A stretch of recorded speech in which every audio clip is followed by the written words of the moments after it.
Sikat lah, sikat kucing. Ni lah, yang ni best sikit lah. Tak lah, tak tajam sangat.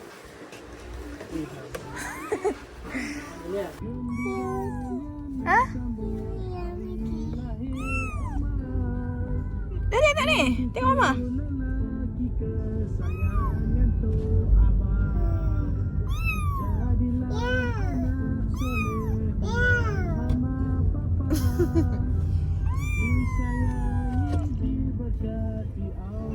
Kiranya kena pisah dengan Mak. Mak dia Jamil. Mak dia si hitam coklat. Comot-comot. Tumpuk lah. Bukan, tompok dia putih oren. Dia ekor panjang. Boleh lah.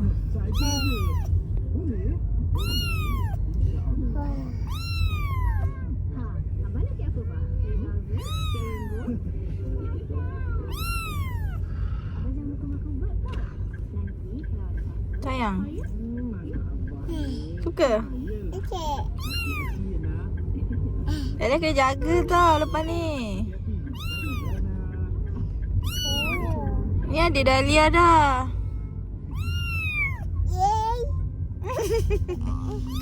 Ni adik Dahlia lah lepas ni. Kita ada saudara baru. Ada keluarga baru.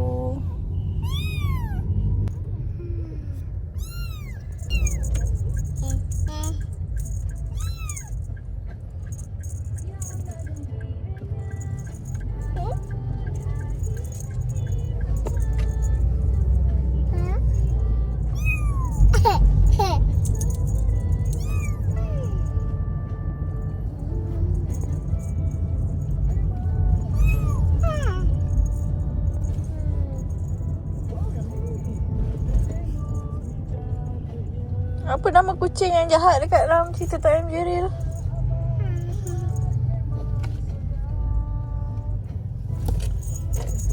Dia suami si Oren tu.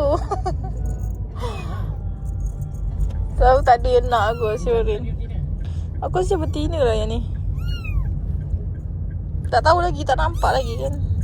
Cik lagi.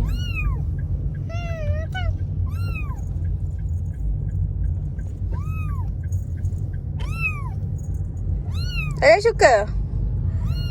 Ha? Ayah suka tak? Alah. Dia nak minum susu Mama boleh? Minum susu Mama boleh? Boleh?